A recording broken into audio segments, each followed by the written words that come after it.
അപ്പോൾ തോമാസ് ലീഗ മരിച്ച സ്ഥലവും അതുപോലെ പുണ്യപ്പെട്ട സ്ഥലമാണ്. അപ്പോൾ ഇവിടുന്ന് ആൾക്കാർ തീർത്ഥാടനത്തിനായിട്ട് മൈലാപ്പൂർ പോവും. അവിടുന്ന് ചുവന്ന മണ്ണ് എടുത്തുകൊണ്ട് വരും. ആ മണ്ണ് വെള്ളത്തിൽ കലക്കിയാണ് രോഗികൾക്ക് കൊടുത്തിരുന്നത് സുഖപ്പെടാൻ വേണ്ടിയിട്ട്. ഒന്നും വേറെ മരുന്നുകളധികമൊന്നുമില്ല. അപ്പോൾ അതിന് ഈ മണ്ണ് ഒരു ചികിത്സാ വിധിയായിട്ട് ഉപയോഗിച്ചത്. രണ്ടാമത് ആ മണ്ണ് എടുത്തുകൊണ്ടെന്ന് കുഞ്ഞുങ്ങൾ പള്ളി വരുമ്പോൾ അമ്മയും കൊച്ചും പ്രസവം കഴിഞ്ഞ് 40 ദിവസം, ആൺകുട്ടികളാണെങ്കിൽ 40 ദിവസം, പെൺകുട്ടികളാണെങ്കിൽ 80 ദിവസമാണ് പള്ളി വരുന്നത് ശുദ്ധീകരണ പ്രക്രിയ കഴിഞ്ഞിട്ട്. അത് ഒരു പള്ളിയിലേക്ക് അവർ സ്വീകരിക്കുന്നത് തോമാസ്ലിഹയുടെ കബറിടത്തിനടുത്ത മണ്ണ് തെളിച്ചാണ്.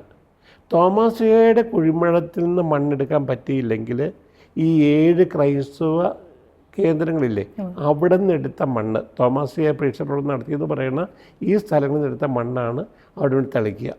അപ്പോൾ 7 സ്ഥലങ്ങളുടെ പ്രാധാന്യം അതാണ്. അപ്പോൾ തോമാസ്ലിഹ സഞ്ചരിച്ച സ്ഥലം, പ്രഘോഷിച്ച സ്ഥലം പുണ്യപ്പെട്ട സ്ഥലമാണ്.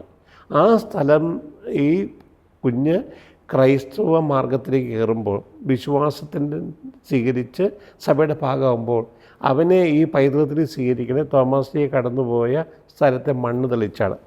അപ്പോൾ 7 സ്ഥലങ്ങൾ ഒരു പുതിയ ഒരു കുഞ്ഞിന് സഭയുടെ ഭാഗമാകുന്നതിന് അവനെ സ്വീകരിക്കുന്ന ഒരു ഇനീഷ്യേഷൻ സെറമണിയുടെ ഭാഗമായിട്ട് അവന് തളിച്ച് അവനെ സ്വീകരിക്കുന്നു. അപ്പോൾ 7 സ്ഥലങ്ങൾ അവൻ്റെ ജീവിതത്തിൻ്റെ ഭാഗമാകുകയാണ്. മൈലാപ്പൂരിലെ മണ്ണില്ലെങ്കിൽ ഈ 7 സ്ഥലങ്ങളിൽ നിന്ന് ഏതെങ്കിലും സ്ഥലത്തെ മണ്ണാണ് അവൻ്റെ മേൽ തൂകുന്നത്. അപ്പോൾ ഇതൊരു പ്രത്യേകമായ ഒരു വിശിഷ്ടമായ ഒരു ആചാരമാണ്, പെട്ടെന്ന് കടന്നു വന്നതാണ്. തോമാസ്ലിഹയുടെ വരവിന് തെളിവാണത്. അത് ജോർണാഥയ്ക്ക് അത് വളരെ വ്യക്തമായിട്ട് പറയുന്നുണ്ട്. ഈ മണ്ണ് പോയാണ് പിള്ളേരെ ക്രൈസ്തവ വിശ്വാസി സ്വീകരിക്കണമെന്നുള്ളത്. അപ്പോൾ ഈ അടുത്തുള്ള ആളുകളെല്ലാം തോമാസ്ലിഹയുടെ പ്രേക്ഷിത പ്രവർത്തനത്തിൻ്റെ മേഖലകളായിട്ട് കാണുന്ന 7 സ്ഥലങ്ങളാണ് ഈ തോമാസ് കടന്നുപോയി. ആ ഒരു ആചാര ബഹുമാനങ്ങളെല്ലാം ഈ സ്ഥലങ്ങളിലെ ശുശ്രൂഷകൾക്ക്, പ്രാർത്ഥനകൾക്ക്, പെരുന്നാളുകൾക്കെല്ലാം മറ്റ് മതസ്ഥർ കൊടുക്കുകയും ചെയ്യുന്നുണ്ട്. അപ്പോൾ അവിടെ നിന്നുകൊണ്ടാണ് ഈ ക്രൈസ്തവർ, ഈ സ്ഥലങ്ങൾ 7 ക്രൈസ്തവ കേന്ദ്രങ്ങളെന്ന് പറഞ്ഞ് അവിടെ നിന്നുകൊണ്ടാണ് ക്രൈസ്തവർ കൊടുത്ത ആദ്യത്തെ ഈ ഇമ്പാക്റ്റുകൾ അല്ലെങ്കിൽ സ്വാധീനങ്ങൾ, സ്നേഹത്തിൻ്റെയും ഊഷ്മളതയുടെയും ഹൃദയയുടെയൊക്കെ ഒരു അംശങ്ങൾ പ്രവഹിക്കാൻ തുടങ്ങിയത്. അപ്പോൾ ഈ തോമാസ്ലിഹയുള്ള ഭക്തി, ഈ തീർത്ഥാടന പാരമ്പര്യം, ഈ തീർത്ഥാടനം എന്ന് പറയുന്നത് ചാക്രിയായിട്ട് നടക്കുന്നതാണ്.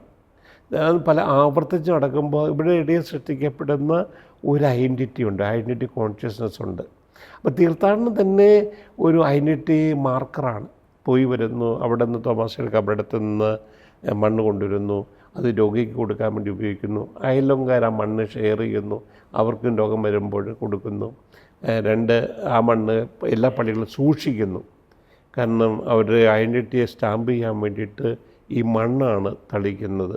അപ്പം ആ മണ്ണില്ലാണ്ട് വരുമ്പോഴാണ് തോമാസ്ലിഹ സ്ഥാപിച്ച മറ്റ് 7 പള്ളികളിലെ മണ്ണ് അവർ കളക്ട് ചെയ്ത് അവർ ഉപയോഗിക്കുന്നത്. അപ്പോൾ ഇത് തോമാസ്ലിഹയോട് ബന്ധപ്പെടുത്തി മൈലാപ്പൂരിനെയും ഇന്നത്തെ അവരുടെ ക്രൈസ്തവ അസ്തിത്വത്തെയും നിർവചിക്കുന്ന ഘടകമാണ് ഈ തീർത്ഥാടനം എന്ന് പറയുന്നത്. അവർ ജീവിതകാലത്ത് ഒരിക്കലെങ്കിലും പോവുക, സാധിക്കുമെങ്കിൽ ചാക്രിയമായി നടത്തുക എന്നൊരു പതിവ് അവരുടെ ഇടയിലുണ്ട്.